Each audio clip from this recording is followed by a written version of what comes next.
like a snack. All right, guys, protein shake diets can be tempting. I get it. It makes it seem super easy and convenient, but they might not actually be so healthy. In this video, we're gonna talk about why protein shake diets kinda aren't as healthy as they seem, how they can actually be unhealthy. But at the end of this video, I'm gonna show you how you can incorporate things like protein shakes as an intuitive eater and use them as a tool. I'm also gonna give you some more specific recipes on how to do that. I'm also gonna give you the protein shakes that I can actually tolerate. Comment below, you guys, with what protein shake diets or trends or just protein shakes in general that you've tried. There are so many out there. Let me know in the comments. Okay, so firstly, let's go over what is a protein shake diet. It's really vague, but typically it is taking one of these things, a shake, and using it as a meal, as a way for convenience, and as a way typically for weight loss. That's usually what they're used as. And the goal typically with protein shake diets, with the protein focus, is to preserve as much muscle mass as possible while still losing weight. Essentially, the goal of them is to take the thinking out of it and make it as easy on the person, but we'll get to that and how it actually makes things way more complicated. Okay, so I want to break it down into the pros and cons of protein shake diets. So the pros, pretend I'm someone who's thinking about doing this. You're probably thinking like, wow, that seems easy and convenient. There's no thinking. That is definitely going to be a pro. We feel like it's going to make our lives easier, right? Right. There's also the emphasis on protein, which I do consider a pro as a registered dietitian myself, because our bodies do like protein. Protein can help to preserve muscle mass. That's definitely a pro for it. Now, another pro that draws people to the idea of protein shake diets is that it's going to have this short-term weight loss. And I say short-term in the fact that I did a video on metabolic adaptation. You definitely want to give that a watch. And I also have one on why dieting leads to weight gain, but really it's likely in the short term. So these shakes, we're gonna go over kind of why they're unhealthy. But another pro is when you're looking into a protein shake diet, it seems like a quick fix, right? It seems like a quick way to lose a few pounds. But we'll get to that in a minute on why that is actually not true. But it's something that draws people in. So now let's go over the cons. So for the cons, my first thing we have to talk about is that these protein shakes, typically the shakes that are marketed as a protein shake diet, are not enough for a meal. They're marketed as meal replacements, and this protein shake, most protein shakes out there, are about a snack. Sometimes my snacks, many times actually, my snacks are more than a protein shake diet, right? And what happens when we drastically reduce the amount of food that we have at a meal, it's going to backfire, right? We can't just say, oh, this is going to be enough. Our bodies are smarter than that, and is likely going to lead you to the restrict binge cycle, right? Not eating enough at mealtime is likely going to cause us to eat more way past fullness later on. And most of these are not enough. I would say they are less than half of what an actual meal should be. So that leads me into con number 2, that these protein shake diets are typically going to lead to weight gain. Now, I have an entire video that talks more about why these diets lead to weight gain, but diets, especially the fad ones that have about less than half of what you should be having at a mealtime, what your body needs at a mealtime, are likely going to cause weight gain. So like we talked about in the pro, there was that, oh, it's a quick fix. Yeah, well, it's not gonna stay that way. It is actually likely going to cause you weight gain, metabolic adaptation, metabolic damage, whatever you wanna call it, in the long run. Now, it's also likely going to lead to binge eating. So that kind of goes along with what we just talked about, in that when we don't allow our body enough food, when we undereat, it is setting ourselves up to binge eat. It is not a failure on your end that you failed the protein shake diet. It is a biological mechanism. That binge is your body trying to save you, essentially. It is saying, you're not giving me enough food, so I'm gonna give you this really, really strong urge to eat a lot of food, and it's gonna be this really strong pull, because I don't know when you're gonna give me enough food again, so I better get it now while I can. So I'm gonna give you this super strong drive to eat the food. Another con for protein shake diets is they are typically pretty costly. When you add it up, they're a few bucks per protein shake versus a meal that is going to be a lot more nutrients. They are gonna be a lot more expensive. That's when you compare, like I said, the actual nutrients of a meal, not this snack.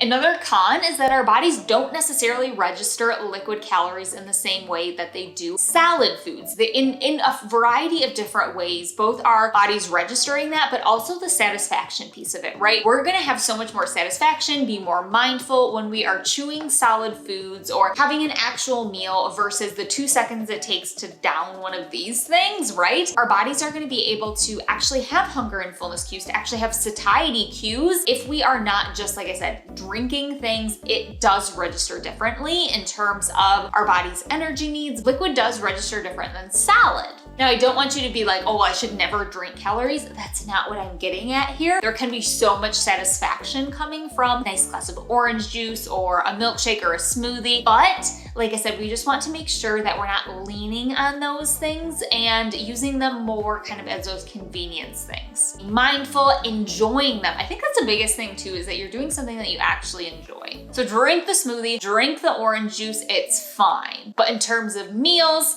liquid it just doesn't stack up the same. Going along with that, typically these protein shake diets are also very low in fiber. Fiber is really important, helps to keep us nice and full and satisfied. It helps us to keep us regular in the bathroom and our digestive systems. And a lot of times these protein shake diets do have low fiber, right? So it also can cause you to feel hungry soon after if this that you're using as a meal doesn't have the fiber, which a lot of times you can get more readily from those solid foods. The last con that I have here is that it really does disconnect you with your body, right? It really disconnects you to that body attunement, how much food you need, what amounts of food feels good, what types of foods feel good. So I always kind of use the example of, so say you're on a protein shake diet or something like that. What happens when you go to a potluck or you have a potluck at work, something like that? Those used to always stress me out. And then what do? Like, how do you know how much to put on your plate? How do you know what foods feel good, right? It's just this total disconnect with our body when we rely on things like this. As an intuitive eater, you know all of that stuff. There is no worry, there is no stress. Now I enjoy those.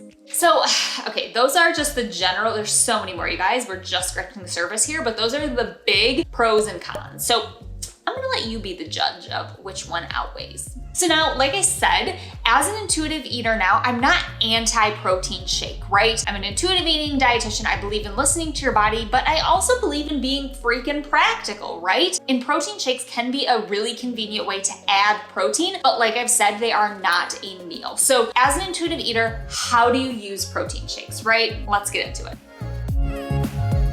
So I do believe that they can be used as a form of gentle nutrition. So gentle nutrition is a concept of intuitive eating that I teach inside of the Society Intuitive Eating membership community, where we really talk about how do we fuel our bodies in a way that feels good while still enjoying both cupcakes and carrots and understanding our body's cues, right? Being able to listen to our body. Gentle nutrition is how we tie in nutrition knowledge to our cravings, our desires, those sorts of things. Intuitive eating is not just eating donuts all day long. It is not just eating whatever you feel like whenever you want. Nutrition does play a role. I think that is very, very important to actually fuel your body in a way that feels good, both mentally and physically. So these protein shakes can be a way to get your body the protein that we know is gonna nourish it, that we know is going to be a benefit of it, right? So they're a tool, they're not a replacement. They're more of an addition. And we don't want to lean on these protein sources. It is a good idea, like I've said, for many reasons to include food first, but they, like I said, they can be convenient. In today's world, we're all so busy, convenience sometimes trumps.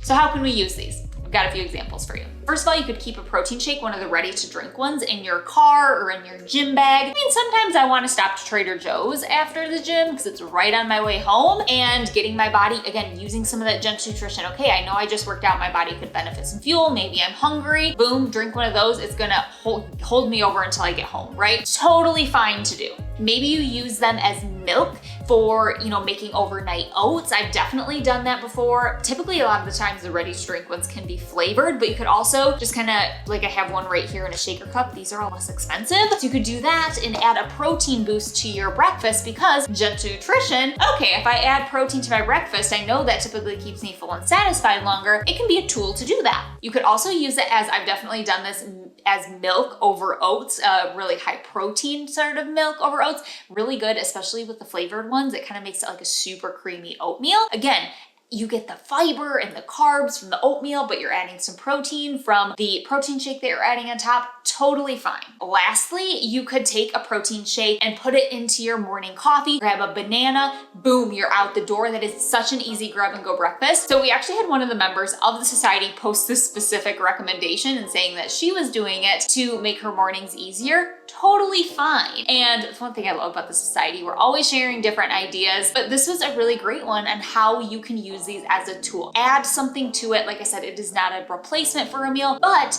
you pour it in your coffee, you add the banana, and you're out the door. Those are 2 grab and go options. Fabulous. Maybe you add some peanut butter with the banana, you're good to go. So I hope that gives you some ideas on how you can use them as a tool versus relying on them, right? Let me know if you have any other ideas in the comments. So now let's talk about protein shakes that I can actually tolerate. So I, on a day-to-day basis for protein powder, do use Optimum Nutrition. These are not sponsored, you guys. That's the one that I find to be most palatable. I can link to that in the description. Premier Protein, I find again to be the most palatable of the ready-to drinks, but let me know in the comments what ones you like best. So I hope this video was helpful in showing you how you can use protein shakes as a tool, how we don't want to follow a protein shake diet, and how you can become an intuitive eater, learn to listen to your body, and incorporate that GEMS nutrition. And like I said, maybe that includes some protein shakes to make things easier and give your body the nutrient needs. That is everything that we go over in the society. How do you become an intuitive eater? So I can link to all that information if you want to learn more about that in the description of this video. But as always, guys, if you thought this video was helpful, please give it a thumbs up. It really helps me to create more videos for you. Hit the subscribe button down there, the bell to be notified every time a new video is uploaded every single week. And I'll see you guys next week. I'm gonna go drink my snack.